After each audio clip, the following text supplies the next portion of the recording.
आज के इस दिलचस्प विश्लेषण में हम एक बहुत ही कमाल की चर्चा को डिकोड करने वाले हैं।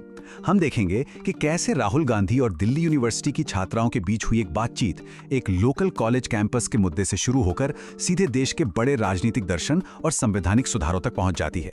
मतलब जरा सोचिए कैसे हमारी रोजमर्रा की छोटी छोटी घटनाएं असल में एक बहुत बड़े सिस्टम का हिस्सा होती हैं। तो चलिए बिना किसी देरी के इस पूरे विषय की गहराई में उतरते हैं और समझते हैं कि इसके पीछे का असली खेल क्या है। आज हम इस पूरी चर्चा को 4 हिस्सों में बांटकर समझेंगे। शुरुआत करेंगे गार्गी कॉलेज के घटना से, फिर जाएंगे असमानता की ऐतिहासिक जड़ों तक, उसके बाद बात करेंगे भारतीय राजनीति में महिलाओं की स्थिति की, और आखिर में समझेंगे मणिपुर संघर्ष और उससे जुड़े राजनीतिक दर्शन को। तो ये है हमारा आज का रोड मैप। भाग 1, गार्गी कॉलेज की घटना, कैंपस सुरक्षा का सवाल। आइए देखते हैं कि कैसे एक कॉलेज की घटना पूरे सिस्टम की असुरक्षा की कहानी बयां करती है। तो छात्राओं ने जो घटनाक्रम साझा किया वो कुछ इस तरह था। 16 अप्रैल को एवीवीपी से जुड़ी एक पदाधिकारी कॉलेज में आती हैं और प्रिंसिपल के साथ बदसलूकी करती हैं। ठीक अगले दिन 17 अप्रैल को मामला और बढ़ जाता है। करीब 40 लोगों की एक भीड़ गेट के बाहर धरना देती है, फैकल्टी से बहस करती है और फिर वो गेट तोड़कर अंदर घुस जाते हैं। सोर्स के मुताबिक पुलिस वहां मौजूद थी लेकिन उन्हें रोक नहीं पाई। पर यहाँ जो सबसे हैरान करने वाली बात है वो ये कि घटना के महज 10 मिनट के अंदर सारी छात्राएं एक साथ आती हैं, एकजुट होती हैं और उस पूरी भीड़ को बाहर खदेड़ देती हैं। अब यहाँ छात्राओं ने जो शब्द इस्तेमाल किए जरा उन पर गौर कीजिए। उन्होंने कहा कि वो डरी हुई नहीं थीं, बल्कि एक अचानक आई भीड़ को देखकर पल भर के लिए घबरा गई थीं। ये बहुत ही बारीक लेकिन बेहद जरूरी मनोवैज्ञानिक अंतर है। एक होता है अचानक किसी खतरे को देखकर बायोलॉजिकल रिएक्शन देना यानी घबराना, और दूसरा होता है मन में बसा हुआ पक्का डर। उन लड़कियों के मन में वो डर नहीं था और बिल्कुल इसी निडरता ने उन्हें सिर्फ 10 मिनट में उस भीड़ को बाहर निकालने की ताकत दी। अब समझने वाली बात यह है कि ये सिर्फ एक धक्का मुक्की या लड़ाई का मामला नहीं था। छात्राओं ने इस घटना को एक बहुत बड़ी और गंभीर चिंता से जोड़ा, और वो चिंता क्या है? वो है राजनीतिक संरक्षण या पॉलिटिकल बैकिंग का बेखौफ रवैया। जब कुछ गुटों को ये लगने लगता है ना कि वे किसी भी नियम को तोड़ सकते हैं, किसी भी हद तक जा सकते हैं और उन्हें कोई सजा नहीं मिलेगी, तो ये मानसिकता हमारे पूरे एजुकेशन सिस्टम और समाज के लिए एक बड़ा खतरा बन जाती है। भाग 2, असमानता की ऐतिहासिक जड़ें। देखिए, आज की समस्याओं को समझने के लिए हमें इतिहास के पन्ने पलटने ही पड़ते हैं। तो आइए थोड़ा पीछे चलते हैं। 3000 साल। जी हां, चर्चा के दौरान राहुल गांधी ने इस बड़े नंबर का जिक्र किया। उनका तर्क था कि भारत में ये जो असमानता है ये कोई नई बात नहीं है जो कुछ दशकों पहले शुरू हुई हो, बल्कि ये करीब 3000 सालों से चली आ रही एक क्रूर जातिगत व्यवस्था का नतीजा है जिसने निचली जातियों या जिन्हें आज हम ओबीसी कहते हैं उन्हें सिस्टमैटिक तरीके से हाशिए पर रखा है। इसे थोड़ा और गहराई से समझते हैं। 15 अगस्त 1947 से पहले का समय याद कीजिए। उस वक्त जमीन और ज्यादातर संपत्तियां मुख्य रूप से महाराजाओं और उच्च जातियों के पास ही रिजर्व थीं। चर्चा में ये बात साफ तौर पे कही गई कि गैर उच्च जातियों को तो जमीन खरीदने तक की इजाजत नहीं थी। लेकिन आजादी के बाद एक बहुत बड़ा बदलाव आया। संपत्तियों का बड़े पैमाने पर ट्रांसफर हुआ और वो भारतीय राज्य के अंडर आ गई। ये हमारे इतिहास का एक ऐसा टर्निंग पॉइंट था जिसने पूरे स्ट्रक्चर को हिलाकर रख दिया। अब इतिहास की इसी चर्चा में एक बहुत ही अलग और दिलचस्प नजरिया भी सामने आया। हम सब ने यही पढ़ा है कि आजादी की लड़ाई सिर्फ अंग्रेजों के खिलाफ थी, है ना? लेकिन सोर्स मटेरियल इस सिंपल नैरेटिव को चुनौती देता है। इसके मुताबिक कोई भी उपनिवेशवाद बिना लोकल पार्टनर्स के नहीं चल सकता। तर्क यह दिया गया कि महाराजा और उनकी सेनाएं, जमींदार और उनकी नौकरशाही और यहां तक कि आरएसएस जैसे संगठन भी उस ब्रिटिश सिस्टम के हिस्सेदार थे। मतलब ये लड़ाई सिर्फ बाहर वालों से नहीं बल्कि इन भारतीय साझेदारों से भी थी। भाग 3, भारतीय राजनीति में महिलाएं, प्रतीकात्मकता बनाम वास्तविक शक्ति। चलिए अब महिला आरक्षण बिल और औरतों के असली सशक्तिकरण से जुड़े विवादों पर नजर डालते हैं। आपने परिसीमन या डिलिमिटेशन शब्द तो सुना ही होगा। ये चुनावी क्षेत्रों की सीमाओं को फिर से तय करने की एक संवैधानिक प्रक्रिया है, और चर्चा में ये बताया गया कि महिला आरक्षण बिल को तुरंत लागू करने में यही सबसे बड़ा रोड़ा है। क्यों?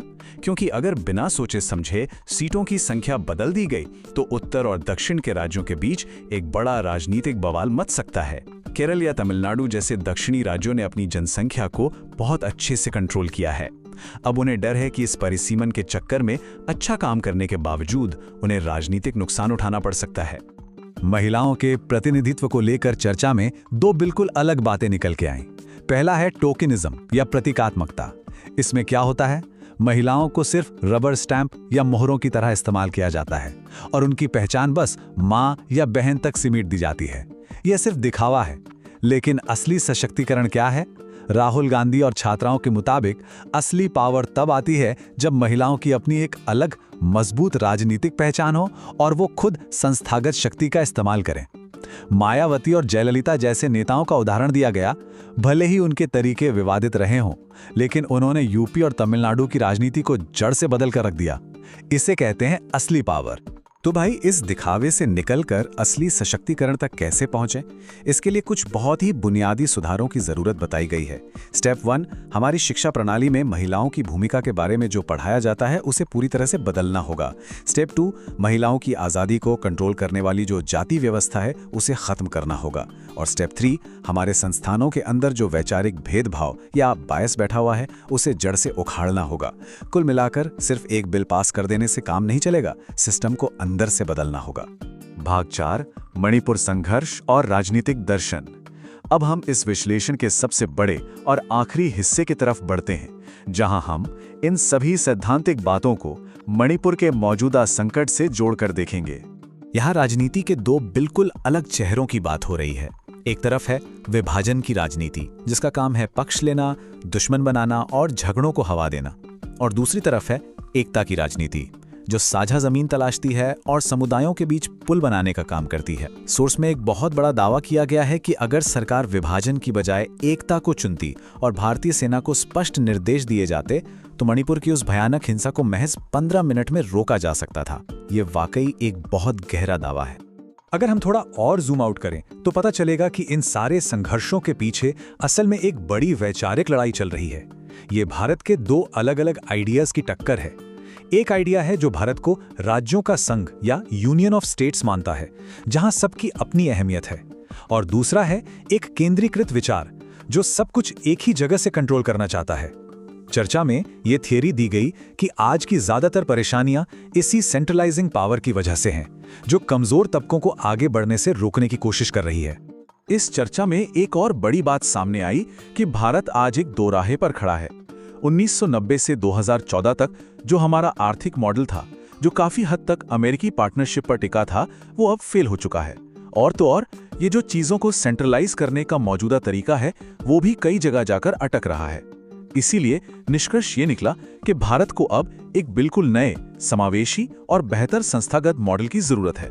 हमें अपने हर संस्थान में गहरे सुधार करने ही होंगे। अब इस पूरी बातचीत के सार को समझने के लिए जरा इस रूपक पर ध्यान दीजिए। आप गंगा को इलाहाबाद में मोड़ने की कोशिश कर सकते हैं या आप उसे सीधे गंगोत्री में मोड़ सकते हैं। इसका मतलब क्या है? मतलब बहुत साफ है। राजनीति में या समाज में अगर आपको कोई वास्तविक बदलाव लाना है तो आपको बीमारी के लक्षणों का नहीं बल्कि उसकी जड़ का इलाज करना होगा, समस्या के सोर्स पर वार करना होगा, बिल्कुल वैसे ही जैसे महात्मा गांधी ने किया था। और इसी जबरदस्त विचार के साथ हम आज के इस विश्लेषण के अंत पर आ गए हैं। अब एक बड़ा सवाल मैं आपके लिए छोड़कर जा रहा हूं, जो आज की इस पूरी चर्चा, चाहे वो गार्गी कैंपस की घटना हो या मणिपुर का मुद्दा, सबको आपस में जोड़ता है। जरा सोचिए, क्या भविष्य में आने वाली ये संस्थागत सुधार वाकई नदी को गंगोत्री से मोड़ने का दम रखते हैं, या फिर ये भी बस इलाहाबाद में होने वाले सतही बदलाव और दिखावा बनकर रह जाएंगे? सोचिएगा जरूर। आज की इस चर्चा में हमारे साथ गहराई तक गोता लगाने के लिए आपका बहुत बहुत शुक्रिया।